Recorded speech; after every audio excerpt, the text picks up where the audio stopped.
Hi, it's Coach Melissa. And Coach Megan, and we are back for the final video in our fall meal prep series. Over the past couple of weeks, we have shown you how to make an entree and a side dish, but now it's time for everyone's favorite dessert. Yes, that's right. We're going to make our favorite dessert today, which is apple crisp. Now with desserts, it's important to remember one key thing, and that is moderation.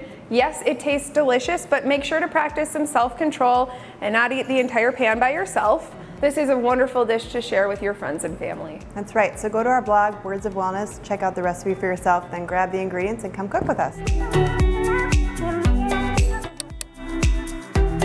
First, we'll start with the crumbly topping. Stir your brown sugar, oats, all-purpose flour, cinnamon, and salt together in a bowl. Add chunks of cold butter and mix it all up with your fingertips. Make sure your hands are clean. Once you've got your topping nice and crumbly, cover it and place it in the refrigerator for about 5 to 10 minutes. Preheat your oven to 350 degrees and lightly grease your baking pan. Slice your apples and toss them with sugar, 2 tablespoons of flour, and cinnamon. You can leave the skin on the apples or peel them first. The choice is yours. We like to keep it on just because it's more fiber. Next, you're going to even out the layer of apples, then add your refrigerated topping. Throw the pan in the oven and bake for 30 to 40 minutes. When it's done, the filling should be bubbling up and the topping brown. Let it sit for 10 minutes before you dig in. Serve it at room temperature, and remember, key is moderation.